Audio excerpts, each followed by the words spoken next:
Hi friends, welcome to Kuwait YouTube Telugu.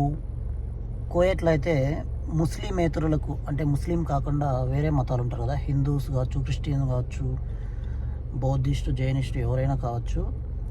ముస్లింల కంటే కోయట్ దేశం అంటే ఇంక చెప్పనవసరం లేదు. ముస్లిమ్స్కు ప్రార్థించడానికి మసీదులు, ఎక్కడ చూసినా మసీదులు ఉంటాయన్నమాట. మరి ముస్లిమేతరుల పరిస్థితి ఏంటి? వాళ్ళు ప్రేయర్ చేసుకోవాలంటే ఎలా?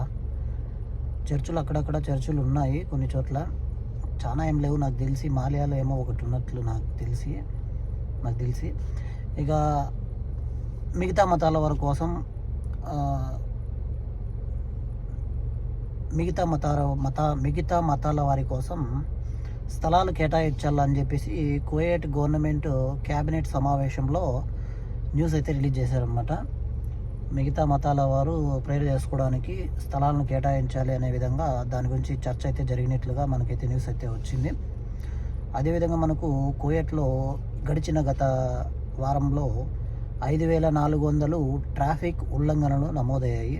అంటే ట్రాఫిక్ని అతిక్రమించి ర్యాష్ డ్రైవింగ్ కావచ్చు, బెల్ట్ లేకుండా కావచ్చు, సిగ్నల్లు క్రాష్ చేసేయడం కావచ్చు, రకరకాల కారణాల వల్ల సుమారుగా 5,400 ట్రాఫిక్ ఉల్లంఘనలు జరిగాయని న్యూస్ అయితే వచ్చింది.